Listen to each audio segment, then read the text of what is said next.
Hello, Lincoln here with Eastwood Guitars. I recently got a chance to sit down with our lap steel ambassador, Dianna Errico. Dianna caught our eye about a year ago as she was just starting her journey learning the lap steel guitar, what it is, what all it can do, and trust us, there are a lot of things that this instrument can do. So stick around, hang out, and enjoy this interview with the Eastwood lap steel ambassador, Dianna Errico.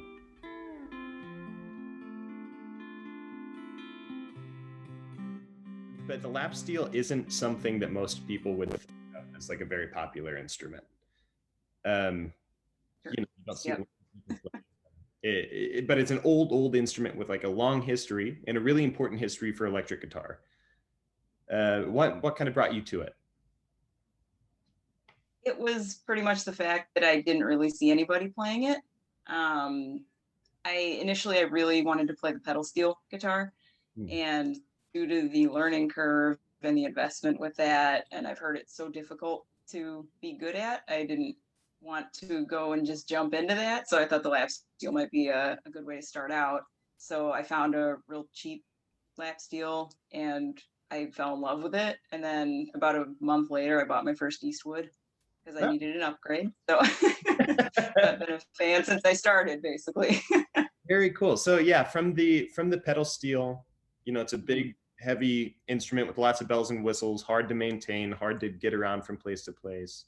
Uh, Yep. but that's awesome. That's a great reason to get into it. Yep.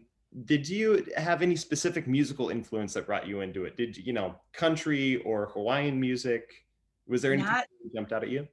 No, I was so the opposite of that. I hadn't even really been listening to much of it. It was more just as far as the pedal steel and what I really liked on that, it was I was a huge fan of the Monkees growing up, and as I got older, I got into Michael Nesmith's solo albums, Oh, cool. and his are really country oriented, and he has a pedal steel player named Red Rhodes on most of them, and his playing just boggled my mind. I just thought it was amazing, and I really wanted to try to do that That's awesome. someday. Yeah, So I yeah. feel like people think of it like a few generations, like it was really popular in like the 1910s and 20s when like slide guitar first got into like the American mainstream.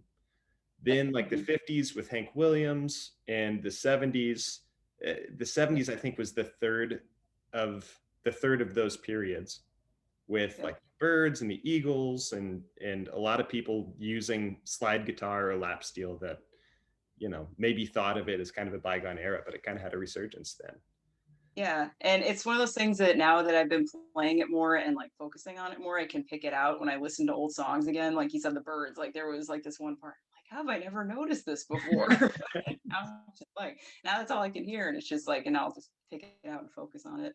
Awesome. Awesome. Yeah, it obviously you it's new territory kind of for somebody with a history elsewhere in music. Did you play an instrument before or did you have kind of a musical history? Yeah, when I was a kid, my mom made me pick an instrument to join band at school, and so I said, "Well, I'll try the flute. Why not?" So I ended up really loving it, and I was I really enjoyed it. I practiced a lot. I had dreams of eventually, being in the Chicago Symphony, that whole thing. And that, Yeah. as a teenager, that just goes downhill. But it happens. But when I was learning the flute, I was also teaching myself the guitar. So it was more just I was, listening to a song and trying to figure it out on my own. So I never really learned the guitar when the mechanics and theory behind it, Yeah. like I did the flute, until much later. And so then, I got older and just kind of put everything off to the side for a little bit. And then this is going to sound silly, but a few years back, I had a dream where I picked up my flute and I'd forgotten everything. And I was just devastated when I woke up. And I was like, I can't have forgotten all of this. So I went and I still have my flute and I picked it up and I tried to run some scales on it and I remembered most of it. So that was cool. And so it just made me really miss having that outlet. Hmm. So I just said, I really just want like a new thing to learn and just a new outlet. And that's kind of what led me to looking at pedal steel, and then I was like, it's just not the right time for that. So That's really interesting that you were talking about the differences between like learning flute, which I'm guessing a lot of lessons, a lot of theory and scales, versus just kind of hearing things and picking it out with yeah, a stringed instrument like guitar and then later lap yeah. steel. Mhm. Do you think that's kind of different territory or new ground as far as allowing for creativity, or did you have any kind of discoveries along the way in that? Yeah, because it was like a couple, I think was it last year, right before the pandemic hit, I took my first ever actual guitar course at a school down the street from me, and it focused a lot on learning the fretboard and theory. And so those are all things that I had been aware of with guitar, but never really put into practice. And so um, also when I was learning theory when I was a kid, it was very by the book. It was, this is how you do it. There was no reasoning. It was just, this is how you do it. This is the method. That's it. And then now it's changed so much where you can, um, where it's just music theory is more of like a suggestion, and once you have a working knowledge of it, it just makes creativity a lot easier. Yeah, yeah, that's right. I really kind of appreciate that now people, with YouTube resources and things, it kind of focuses a little bit on developing people's ear, play things the way Yeah. that you hear it or the way that you Mhm. see me do it, try to copy that rather than look at these notes in a book. Exactly. Yeah. Because Yeah. it's just so strict when you're just like learning just notes, and even tablature is more forgiving because you can, you know, it's just, I don't know, it's just with theory, it just was always so just mathematically derived, and it was just such a like, my brain just doesn't work that way. So It it's like, yeah. it doesn't leave much room for like personal interpretation. I don't know. No. And so the teacher I had was for this guitar course was really good in that he said, it's there and you can learn it. And if it helps what you're trying to play, then great. If Yeah, not, there's plenty of other ways to figure out what you want to play.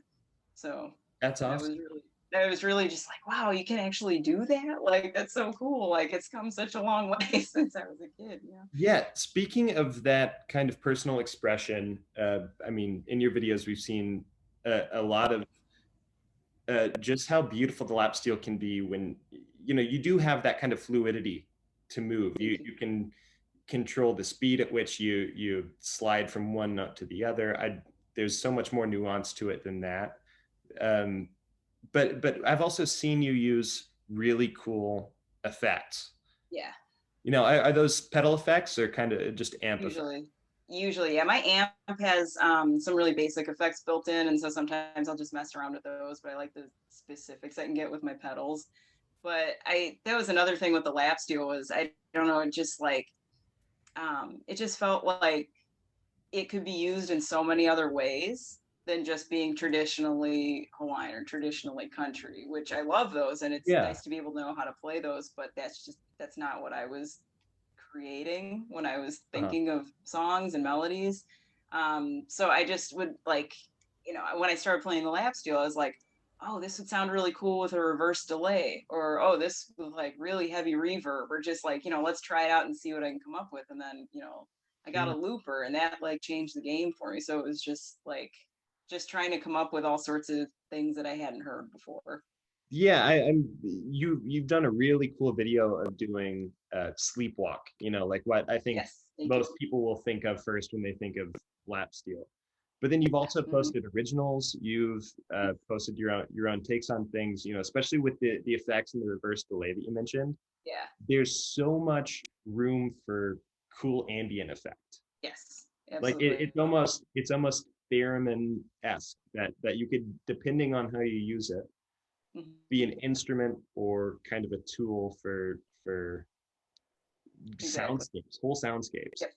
Yeah, that's when I started messing with the reverb a lot. I was getting these, they sounded like ocean, like the whales and dolphins, kinds of like those voicings. And I was like, am I getting this out of just an instrument with like a pedal? That's crazy. Yeah, like So it seems like with that, there's like even less bounds than a lot of other traditional instruments that you can just yeah, absolutely. there's no end to Yeah. kind of the creativity and weird uses you can put it to.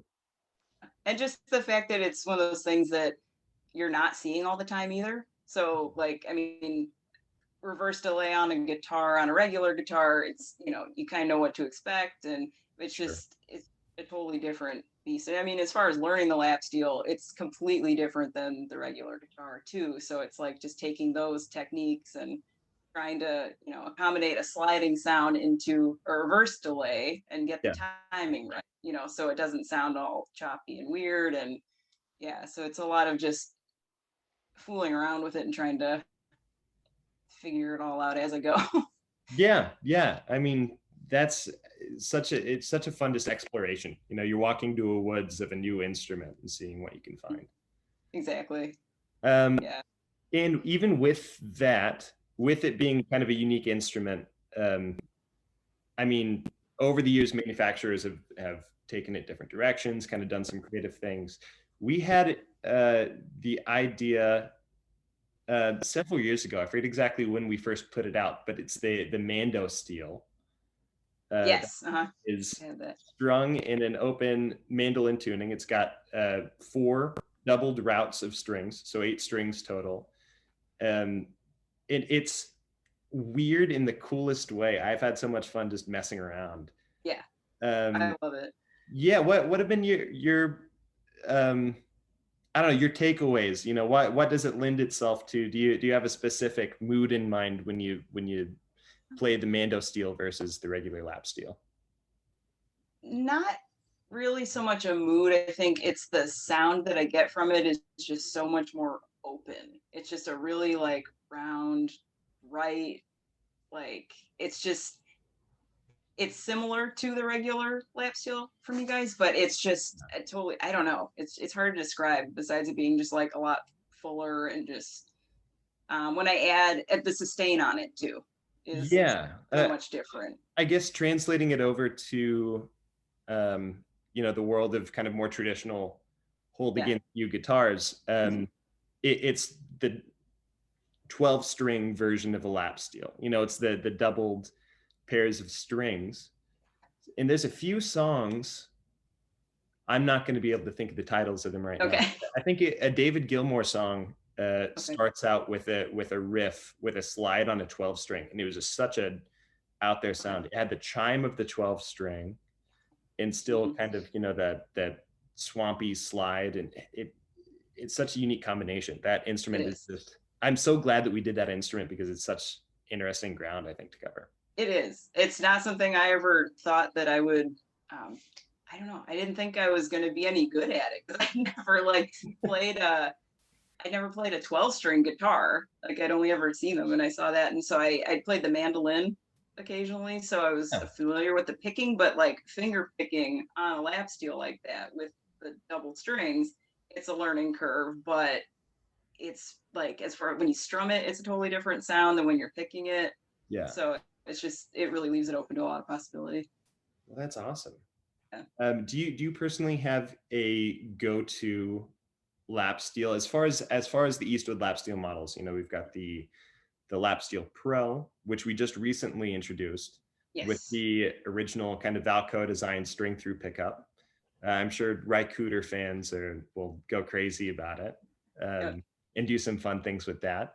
We've also got, you know, the regular airline lap steel, the original there. We've got the Mando steel that we just talked about. Do you have a go-to that you reach to? What's number one on your wall or It's shelf? I'm it's probably the original. Yeah. Just because I like a humbucker pickup more than a single coil, and none of these have a single coil, but but this humbucker, it's got that punch of a single coil, but it's still really round.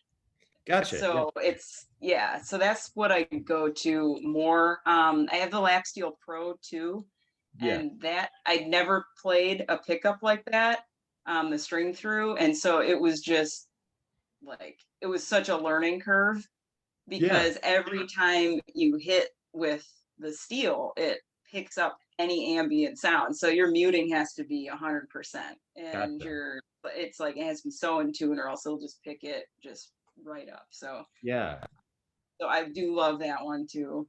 But And I just know, like for every day, like figuring out, it's usually the regular lap steel. yeah. Well, that's the, you know, thinking about it, the regular lap steel has kind of the more traditional humbucker that you would kind of be used to with guitar tones. The string through is kind of what Airline and Valco did back in the 60s. You know, when they were being sold at Sears and all those places. So they've got such a unique characteristic that a lot of people are kind of after today, but it's not the first thing you'd think of when you think of the responsiveness of a guitar.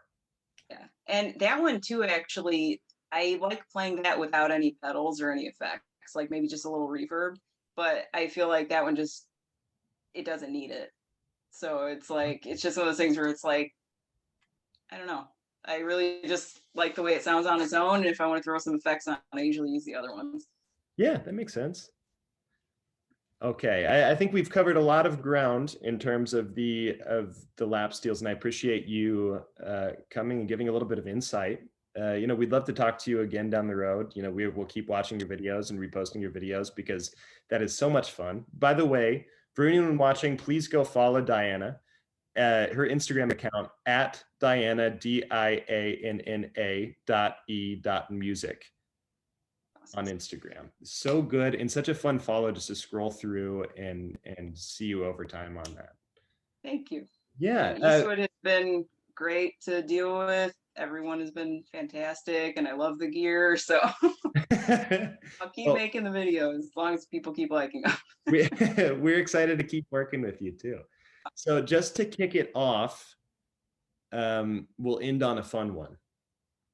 What is your desert island album? If you're stuck on a desert island, you have one vinyl record player and one vinyl record. Okay. What's it gonna be? One Foot in the Grave by Beck. Ooh. Yeah.